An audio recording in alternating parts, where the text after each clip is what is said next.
Di Indonesia, kasus-kasus yang melibatkan dukun cukup sering terjadi.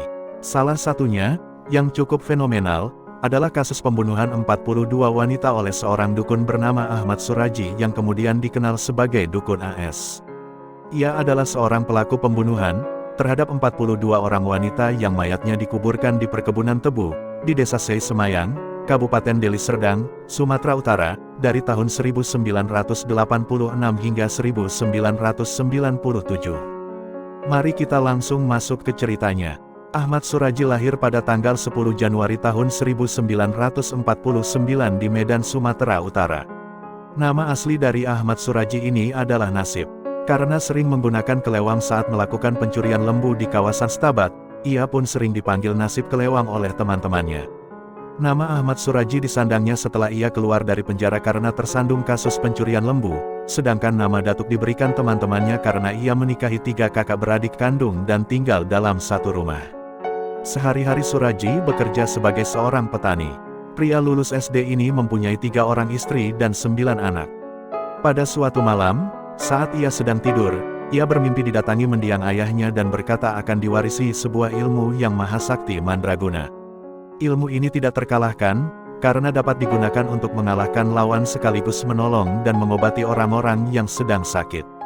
Agar kamu dapat menguasai ilmu kesaktian ini secara sempurna, kamu harus menumbalkan 72 nyawa wanita.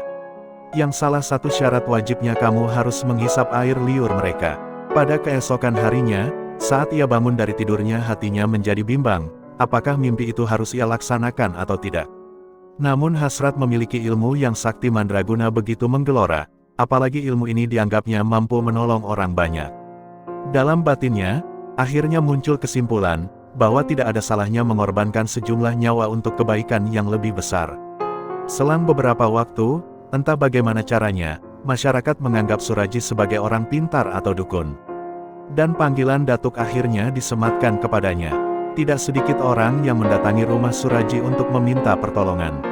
Baik berobat karena sakit, memasang susuk agar terlihat cantik, memikat suami agar tidak tergoda wanita lain, atau hal takhayul lainnya.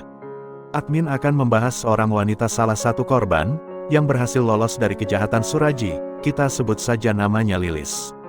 Pada suatu hari Lilis bertemu temannya yang terlihat cantik dan segar. Lalu ia pun menanyakan hal tersebut, lantas sang teman pun bercerita, bahwa dia merasa lebih percaya diri dan terlihat cantik setelah mendapat bantuan dari seorang dukun sakti bernama Ahmad Suraji atau Dukun AS. Kemudian tanpa pikir panjang akhirnya Lilis pun tergoda dan mendatangi kediaman Suraji. Saat tiba di sana, Lilis pun langsung berkonsultasi dengan dukun tersebut tentang masalahnya. Tak berselang lama ia lalu dibacai mantra dan disuruh meminum air putih yang sudah diludahi Suraji. Awalnya Lilis biasa saja dan tidak ada sesuatu yang aneh, karena ia tidak mengetahui bahwa air putih tersebut telah bercampur dengan ludah Suraji. Untuk ritual selanjutnya, Lilis harus bertemu Suraji lagi pada malam hari di perbatasan desa. Tanpa curiga, Lilis pun mengiyakan ajakan Suraji. Dalam pertemuan itu Lilis diajak ke sebuah ladang tebu di belakang rumahnya. Suasananya betul-betul sepi dan gelap. Lalu Lilis pun bertanya kepada Suraji ritual apa yang mesti dilakukan malam-malam begini.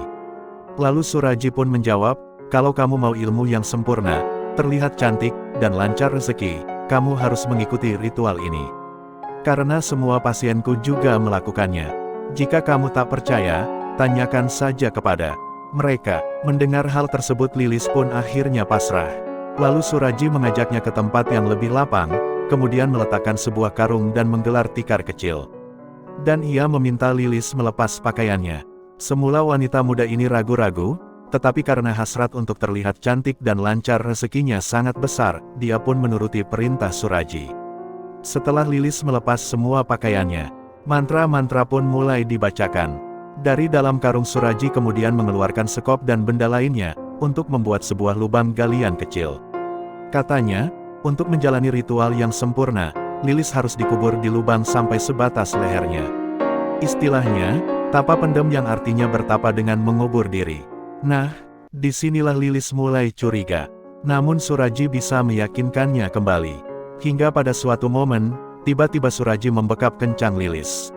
Secara refleks Lilis pun melawan karena mengira akan diperkosa. yang akhirnya Suraji berhasil ia dorong hingga terjungkal masuk ke lubang galian tersebut. Begitu tubuhnya bebas, Lilis segera memakai pakaian seadanya dan melarikan diri dari tempat itu. Saat pulang ke rumah, Lilis pun tidak menceritakan kejadian tersebut kepada siapapun karena menganggapnya aib. Dan cerita Lilis ini, pada akhirnya diceritakan ke pihak kepolisian setelah kasus ini terungkap.